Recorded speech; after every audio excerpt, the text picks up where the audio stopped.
story I'm told from a long time ago, remembered by few anymore.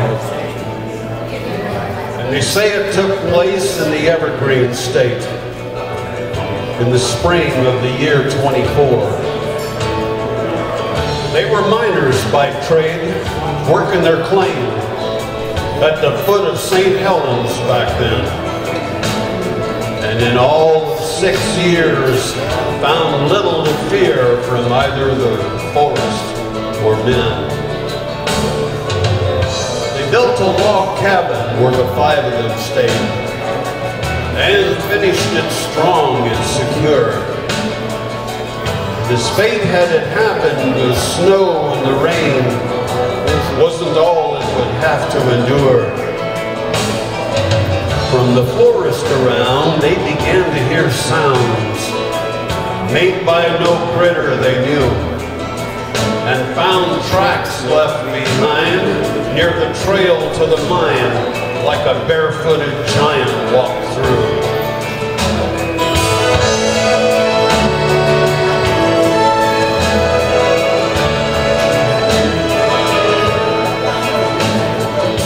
It began, I believe, when they went to the stream to fill up their water supply. It was there they would see, leaning out from a tree, what they thought was an ape of great size.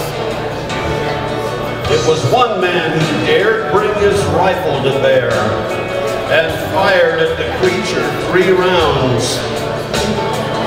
And the others could see bark fly from the tree, but the creature was not to be found. They decided that night to leave at first light.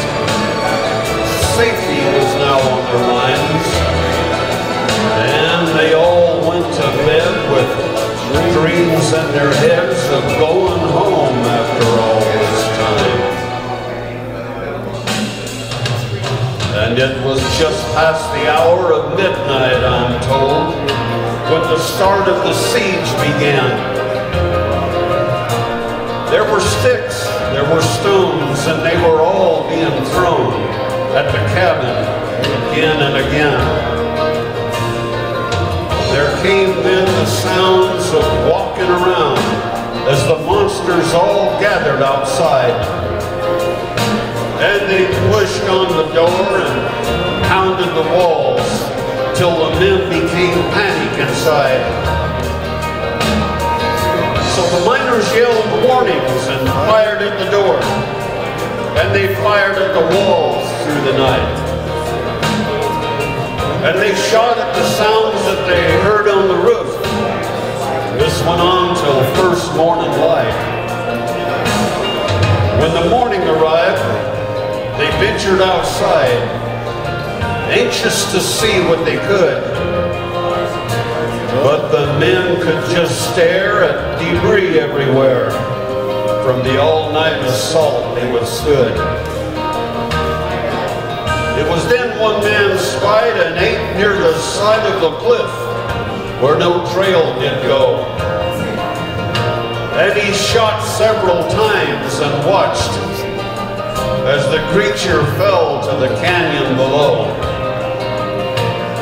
Well, they took up their packs and never looked back, leaving all that they worked for behind. Now the cabin and gear have all disappeared, lost to the passage of time. I camped near the place where the old cabin stood. Only part of the fireplace remained. Along about midnight, a tall figure appeared. In the moonlight, I saw him plain. He was hairy and big. He was Sasquatch, I knew, but with age, his hair had turned white.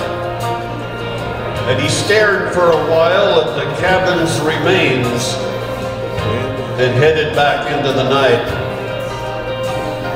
Then he stopped and he turned and looked straight at me, and I sensed no emotion but one. And as he walked away, I noticed a limp, as though shot long ago by a gun.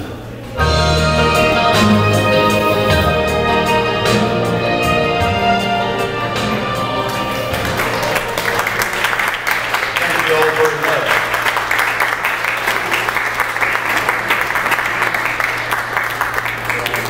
I just want to say it's been great to see old friends again, and maybe hopefully making new ones, but you've all been really great, and I look forward to talking to you some more and seeing you all again. Thank you very much.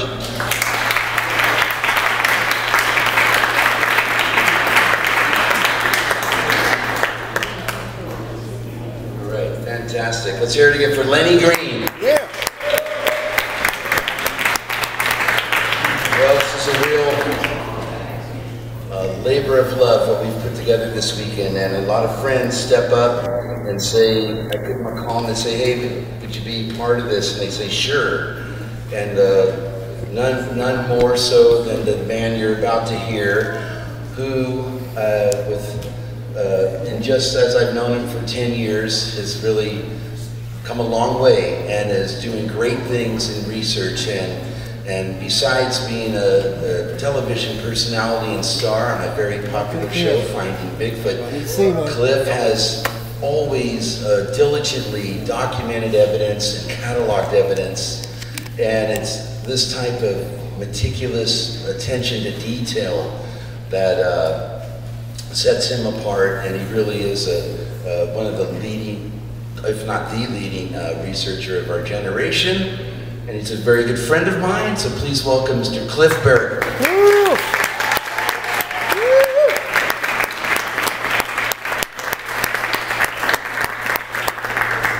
Start my timer so I don't go over. I don't know how long I have, so it's going to be hard to do. Thanks.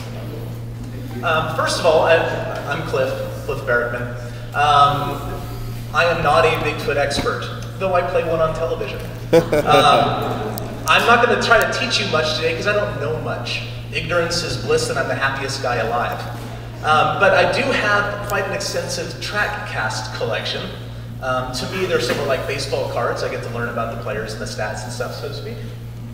For someone like Dr. Meldrum, it's his job, so I'm very transparent with Dr. Meldrum. Give him all my stuff. Whatever I come across that's new that he may not have, I float to him.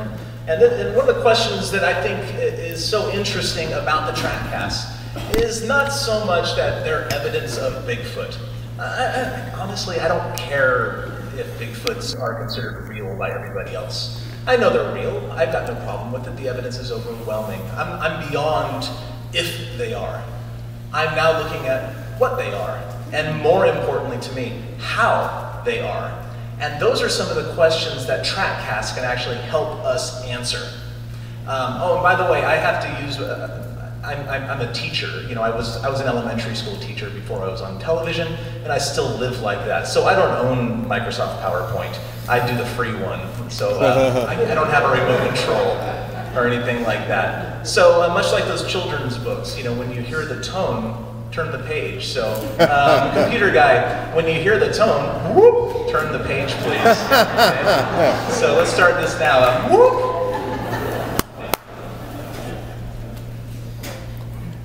This is a great book, Mammal Track and Sign.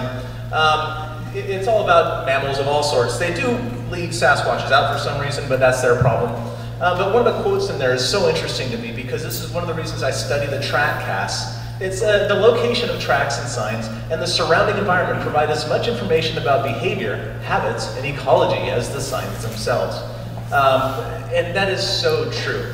When someone like Dr. Meldrum looks at a footprint cast, he looks at the metatarsals and the mid-tarsal break, as he spoke about yesterday, and the anatomy of the print. And of course, just far beyond that, but he really looks at the anatomy because he's an anatomist. That's his gig. I'm starting now to look at locations and dates, and looking at the entire breadth of my cast collection, which numbers about 200 tracks now, and starting to find patterns within it of locations, times, and the subject of this talk, recurring individuals. We assume Sasquatches are very rare, and I think that's probably a pretty safe assumption. They're not plentiful like ground squirrels, for example. Because they are primates, they're hominoids, they are some type of great ape, much like us. How similar to us? I don't know. I don't have any answers for you. I just have a lot of questions. But because they are like us, we can assume a few things, I think, that are pretty safe. They probably live a long time. They probably have a low birth rate. They're not having litters of Sasquatch pups. You know?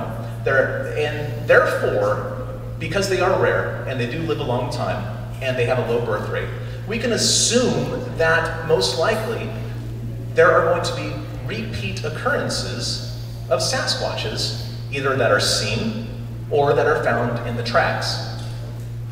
Now, people generally, you know, we think we look very, very different from one another, but I'm sure, you know, Bear, when they look at us, think that all humans look the same, pretty much. And I think that goes back on Sasquatches. I think when humans see a Sasquatch, unless there's some very distinct physical characteristic about it, that we just kind of look, they think they look more or less the same. Whereas if you got to know that Bigfoot, you probably recognize them. Much like the orca, marine biologists study orcas and they can identify them by distinguishing marks on their fins, for example. Or the people who study white sharks do the same thing. Well, most Sasquatch encounters last a second or two at most. Very, very brief. You don't get a chance to see the scar, you don't get a chance to see the shape of the face or anything like that. But footprint tracks are forever, kind of, as long as you cast them. And we can look at the footprint tracks and over time kind of figure out, oh, that guy was seen before.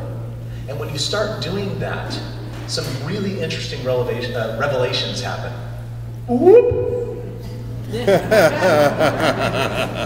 You see, we can learn things about the animals that leave the tracks, whether it's Bear, Bigfoot, or in the case of these two photographs, orang pendeks from Sumatra, another unknown species of hominoid.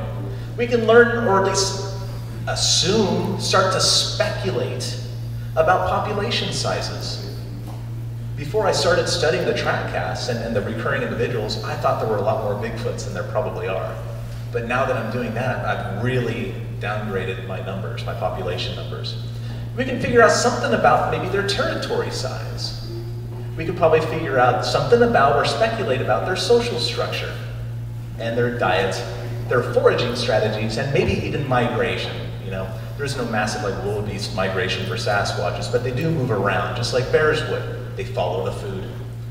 These pictures here, by the way, from last January 2013, a year ago January. Up in the upper right, there's Jonisa, one of my trackers I employ in Sumatra, up for the orang pendek project. And he and the witness over on the left who saw this orang pendek, they're studying a torn apart log. They followed the track line of the orang pendek to the torn apart log. Apparently this orang pendek was foraging for grubs, and this is a common behavior that's often reported for orang pendeks.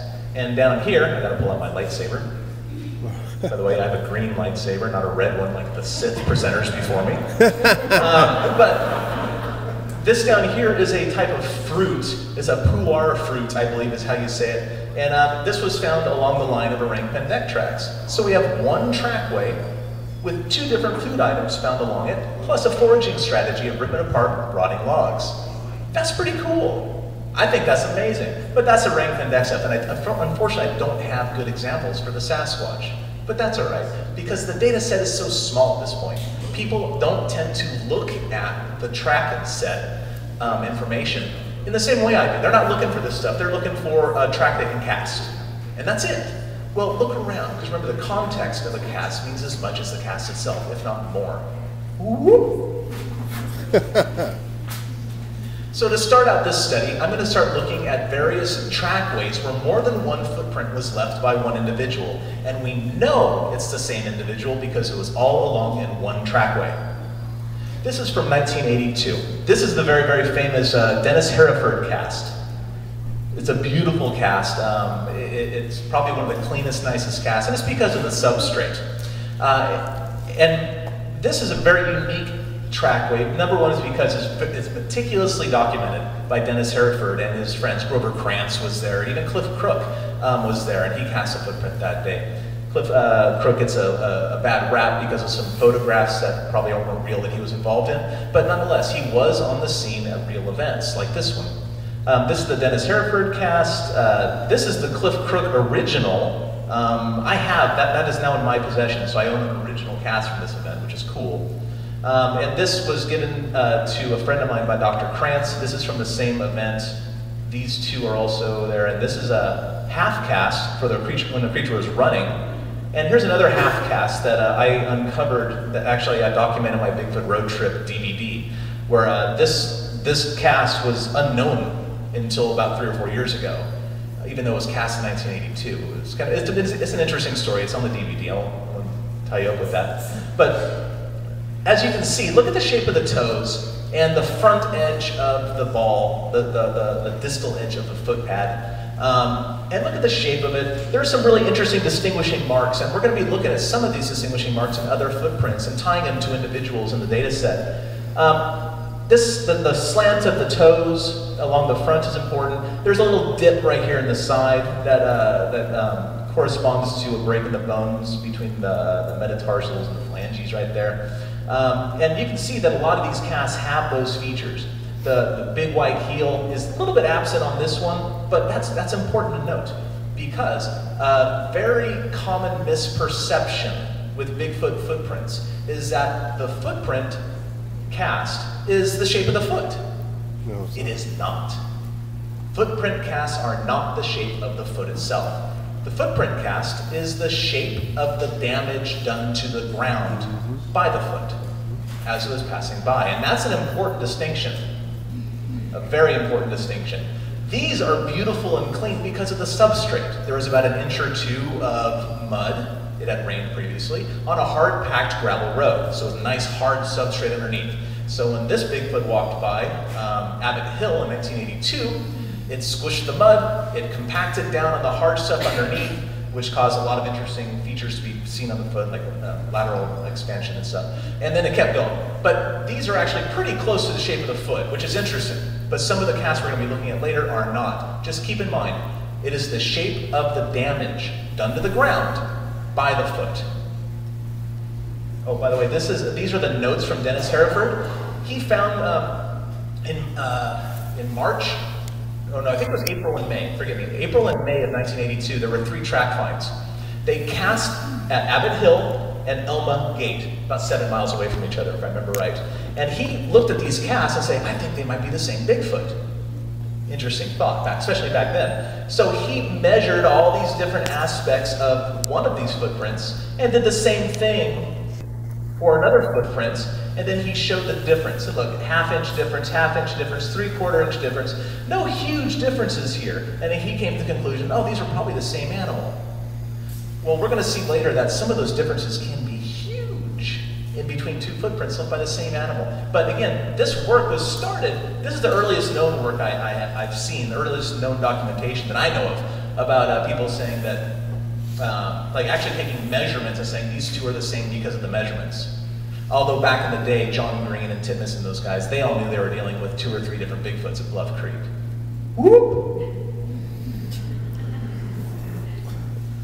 These 2 footprints are from the Blue Mountains. I'm going to start off with the Blue Mountain evidence because there's a lot of it. These are from the same track line. Place called Clicker Mountains over there by where Dr. Meldrum cast his prints in 1996. April '87, and beautiful footprints. Like look at the little toe sticking out here. Just a huge toe splay. You have a big twisted part of the foot here. It goes in a different direction, kind of like that footprint cast that Meldrum was sharing with us yesterday. It's just a beautiful, awesome, contorted, nasty, dirty print. And I love stuff like that. The clean ones are cool, but I love the ones that are all messy. They tell us more information, you know? And this guy over here looks kind of funny, but it was in the same track line. Look at those toes. A lot of people think, oh, that Freeman stuff's a bunch of garbage. Look at the toes on that. Oh, don't give me that argument, because what that shows is that the person who's criticizing that data is showing a lack of understanding of the flexibility of the Sasquatch foot. These toes look all right. These toes over here look a little funny, but check it out. Look at my feet. Look, pretend my fingers are toes, right? What you're seeing is that the toes were bent up, and you're only seeing part of the toe stem. That's why they look so funky. And there's a lot of casts in the Blue Mountain evidence that the toes just kind of taper into this weird point. So, oh, that's nonsense. That's garbage. That's malarkey. Well, you know what? No, it's the toes were bending up at the time. Not like that at all. They are so bendy They're almost like hands. They bend so much. And that's what we're seeing here. Weird looking toes because the toes were flexed in a different place than here. But also I want to draw attention to the lengths. This is a 16-inch footprint. And by the way, a number of these slides will have the length of the foot, the footprint underneath it. But I did not measure to the edge of the cast. I want to make that distinction. These casts are actually bigger, but I measured down to the back of the heel. And there's a little difference there. I just want to make sure that you know that I measured the foot itself, not the length of the cast. But still, 16 inches, 18 inches, that's 12.5% difference. That's a pretty healthy difference, considering we know these two came from the same Sasquatch. Ooh. Well, later that same year, another track line was found in the Mill Creek watershed. And these 5 footprints were cast. At the time, this was, except for the Titmus example of the Patterson-Gimlin film site, these were the most, this represented the most casts at one location. Titmus did 10 at the PG site. Paul Freeman here did 5. Meldrum later did 8 in 96, and I did 64 at the London cast site. But look at the lengths. That's the first thing I want you to point out to you. This guy's 14 inches. This guy's 19.5 inches. But we know it's the same Sasquatch. It's the same trend line. And how could that possibly be? Oh yeah, that Cliff weirdo said that the footprints are the shape of the damage done to the ground by the foot. It's not the foot shape. It's the shape of the damage done to the ground. Maybe there's some sliding going on, maybe there's an extension of the toes going out, a drag out, maybe it's going downhill and pushed a lot of dirt out. So remember, it's the shape of the damage done to the ground. But still a 39% difference in length. 39%. You know, 50% is half. That's approaching half. That's a pretty big difference. And also look at the toes. Here you get those funky toes that we saw in the previous slide. Here's a really beautiful print. This one's pretty long too. But look, funky toes. Funky Toes, there's a new song I think I'm going to write soon, Funky Toes. And then this guy over here is cool too. By the way, I only measured back to here, 15 inches to here. This is all extra. But look at that, that was a slide in. You see that? It slid into the footprint because it was the damage done to the ground by the foot. But look at the different toe configurations. Like this is a very weird diagonal sort of toe configuration. This is almost along the front. This represented that clicker print from the previous slide. Remember the one with the cool toe that I liked? And again, the Sasquatch foot is almost like a hand. It's so flexible and mobile. And we see that here with all the different shapes. Ooh. You're awesome, computer dude. I bring this sample up for a reason you'll see in a moment. 11% difference in lengths. We have basically a 13.5-inch print. Jeff had this one on the table yesterday, by the way. This, interestingly enough, was cast by Dr. Mindzinski.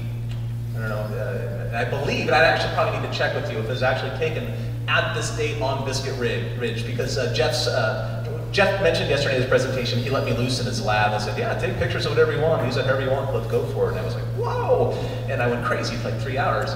And some of the information on the back of the casts are actually contradictory to other pieces of evidence in the lab. So I'm trying to sort all that out right now. So I got to talk to you later, John, about this and see if it actually is this. Yeah.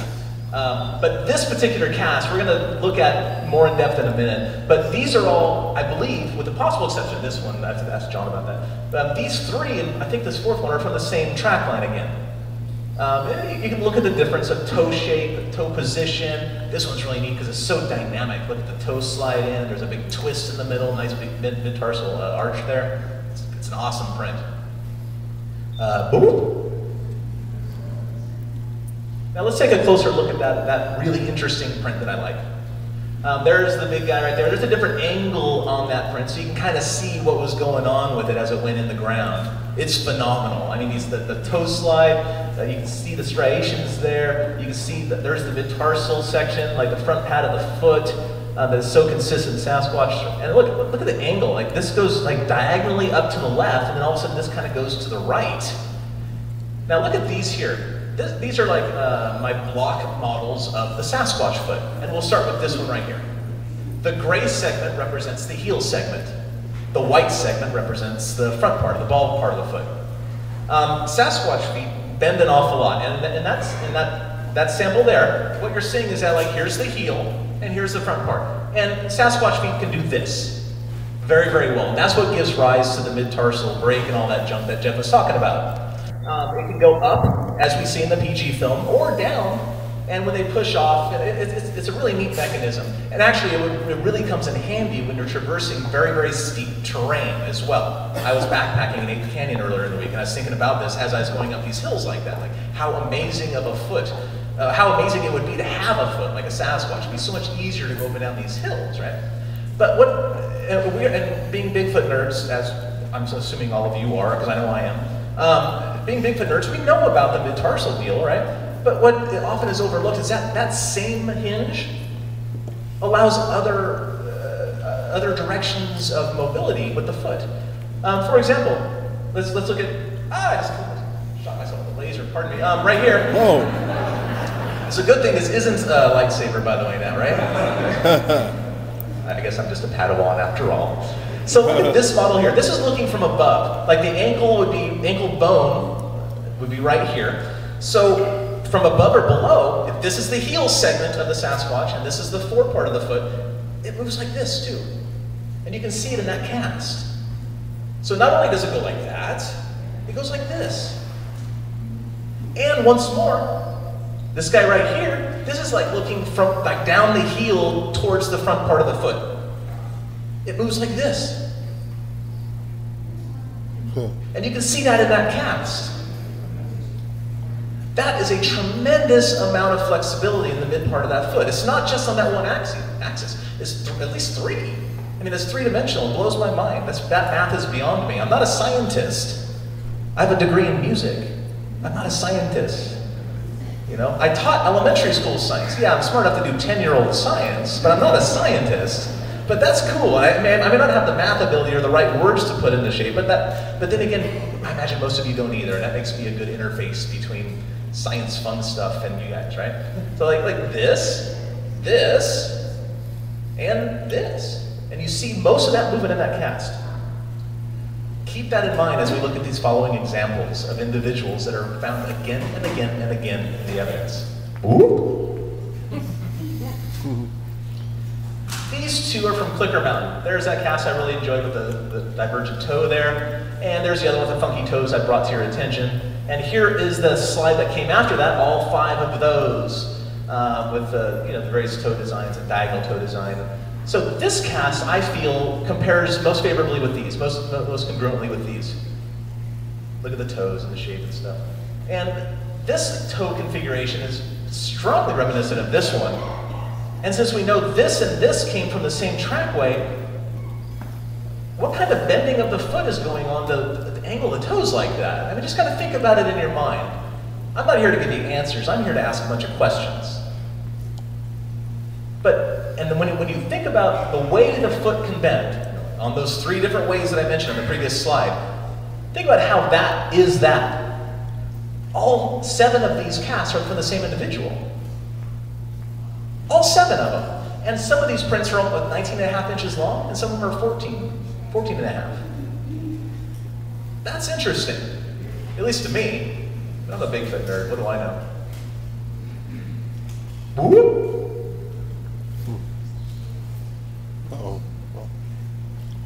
So looking elsewhere in the data set of the Blue Mountains, I found this example. And the first thing that jumped out is that these 2 come from the same trackway. Those 2 we know that's the same Sasquatch. We know it.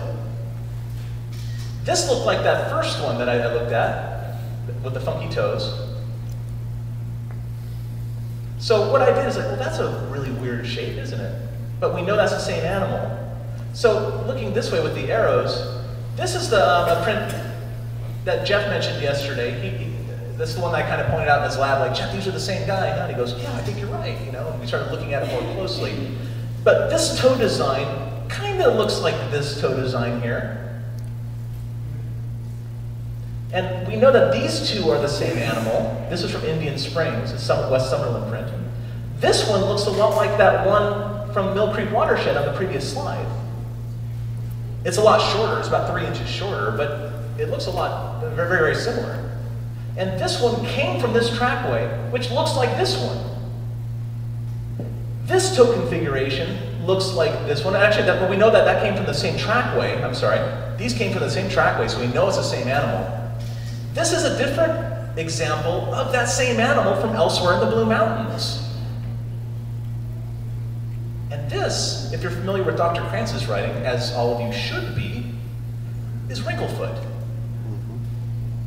There are 3 examples of wrinklefoot, but wrinklefoot was taken at a spring, Table Springs in the Blue Mountains. And we think that this creature stood there for a while in wet, soppy ground and then took off. So this is probably very close to the shape of the foot. It is still the damage done to the ground by the foot, but it's probably pretty close to the shape of the foot itself.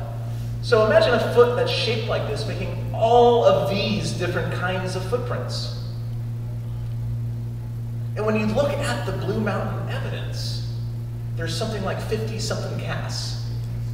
Right now, I'm hypothesizing that that probably represents about 3 or 4 individuals being found again and again and again. Because Paul Freeman went to the same spots. In West Summerlin, like, he had his favorite spots in the mountains, and he would go there. And over the last 20 years of me doing Bigfoot stuff, particularly this last 4 years of finding Bigfoot and traveling the world, but mostly the country, looking at Sasquatch evidence, I've found again and again, Bigfoots go to the same place. And it has a lot to do with what Dr. Mydzinski was talking about, food resources. Food happens at certain places at certain times in the mountains, and Bigfoots go there and they know about it. Bears do the same thing. Why wouldn't a Sasquatch? 32% difference in length. A third difference. That's nuts. Woo! So now what? Well, quite recently, and this is a really exciting turn of events in my life, this here is now in my possession. Paul Freeman's daughter got a hold of me about a month ago and said, hey, I have this map on which my father wrote down every track find, every time he saw a Sasquatch, how far the tracks went, and Wes Summerlin also put his information on the same map, and Dr. Krantz also contributed. You want to work something out? I would love this map to go to a place where it can be used. So now I am in possession of this map. It's almost 7 feet. It's very, very large. Dr. Meldrum now has a copy. I just gave it to him this weekend. I have a copy. And each one of these things here, each one of these highlighted areas, are multiple occurrences of Sasquatch footprint finds or sightings that Paul Freeman was involved with or he heard of. What you can't see very well is there's probably 40 or 50 other pencil marks of trackways and locations where he saw or heard something, etc. There's probably about 75 or 80 or more Sasquatch occurrences on this map. I've only had the map for about 2 or 3 weeks now, but one of my big jobs for the next 2 or 3 years is going back to the footprint data and tying the footprint cast by date to the locations, so I can figure out where these individual Sasquatches are going. So we can predict where they're going to be in the future. Because this map I'm going to mark where certain Bigfoots were found, when they were there, and that might help me figure out why they were there. How many individuals are there in the Blue Mountains? I'm thinking 3 or 4 in the western part by Walla Walla, western by Walla Walla. I guess it's a little northern. What direction were the Bigfoots going? That'll tell me something. That might tell me about how big their territory is, and I want to compare that with current sighting trends. Because the Blues went quiet because Paul Freeman and Bill Lowerty and all those guys are now passing away or dead already. But there are still a very small number of researchers, most of which I'm in contact with in the Blues. And I still hear things all the time from the Blues. So I want to compare historical sighting and footprint locations with current trends. And that will help me predict, because it was this map and that big circle right there that helped Paul Freeman get his footage. He looked at this map and found that the sightings at Duck Springs happened in August and September. So he started going to Duck Springs every morning at 6 a.m. in August. And it was less than a month later he got his footage at Duck Springs. He predicted where they were going to go, and he pulled it off, man. So you got to hand it to the guy. So that's what's next for me with the Blue Mountain evidence. But since we all joined together here today to kind of celebrate the luminaries who came before us, the adventurers on whose shoulders we stand today, like Mr. Gimlin and everyone else, I wanted to look at some historical data and kind of shed some light into the Bluff Creek region back in the 1960s, which actually has a lot to do with the Blue Mountain evidence. I didn't stand up last night and do a tribute to Bob. I thought I'd save it for today, so very, very quickly, Bob, I love you.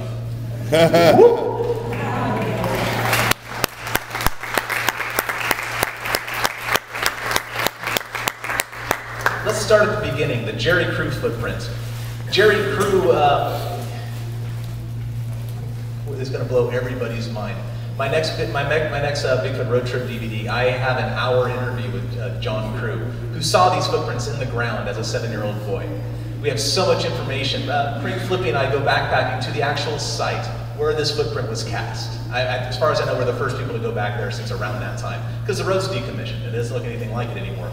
But based on maps that Jerry Crew himself drew, we went to the site, and it was just a fun historical thing. So I've been to the Jerry Crew site, the Patterson-Gimlin site. I went to the 8 Canyon cabin this past week. I'm trying to hit all the spots. You know, I'll go to Ruby Creek and the Jocko Canyon and all that stuff eventually as well. But starting with this particular print, Jeff did a great thing yesterday. He noticed the mid-tarsal break right here. There's some distinctive things about this particular Bigfoot. And by the way, this Bigfoot's name is Bigfoot. That's how the whole species kind of got that name with the American public. Jerry Crew and his friends there, according to John, named the creature. It was not the newspaper article guy. I forgot his name, but Jerry Crew and his guys called that thing Bigfoot. We can attribute that word to Jerry Crew, if John, his son, is correct.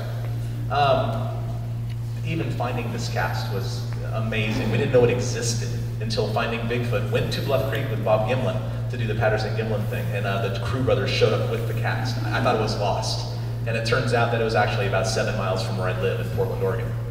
So, I've since become friends with the sons, and they've helped me out with so much, and they give me so much historical archive that I want to make public eventually on the DVD and also on my website. But, so anyway, look really nice, look really closely at the shape of the foot, and a distinctive feature of this particular foot is the big toe.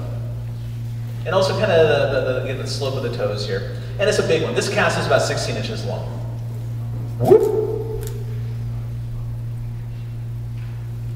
Here are some prints found in High Palm, California in 1963. Bob Titmus cast these things. I'd like to draw some attention again to the big toe, the slope of the toes, the length. All of these casts are 17, 18 inches long or more.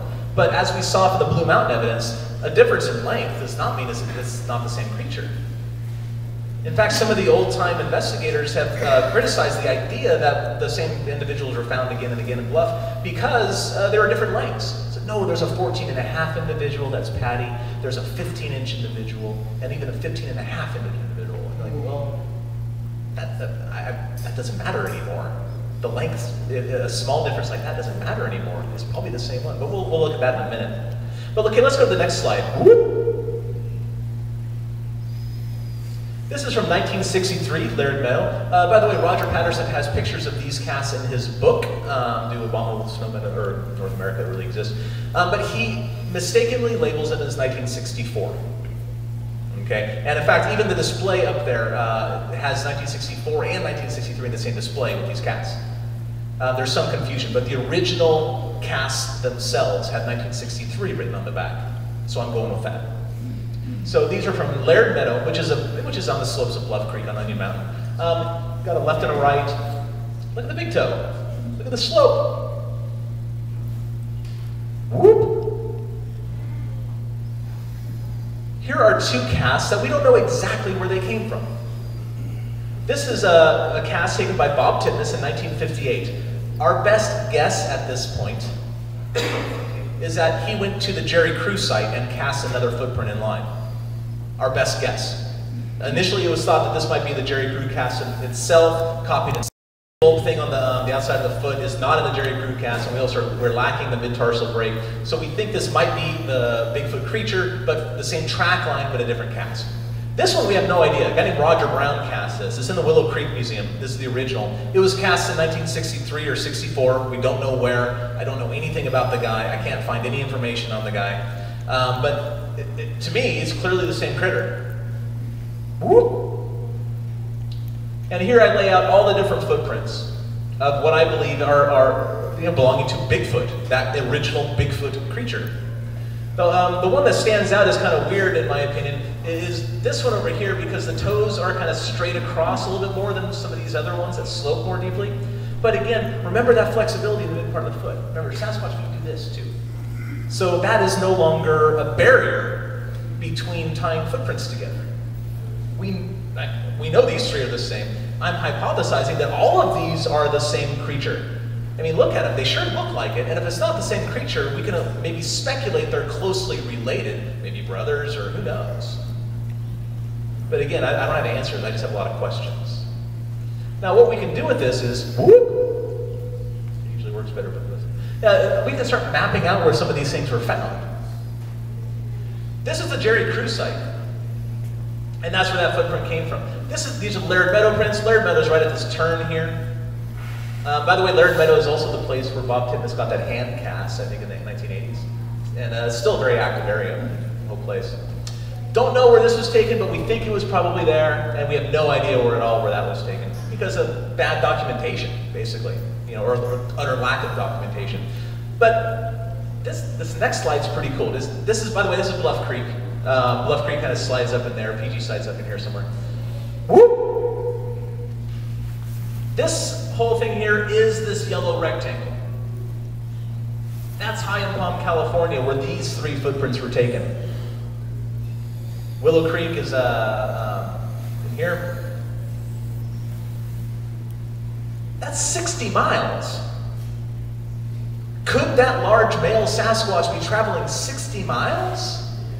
Why not? It's not very far, really. And when you look at the location, there's basically one ridge that goes all the way down to High in Palm. Very easily traversed if you're, 8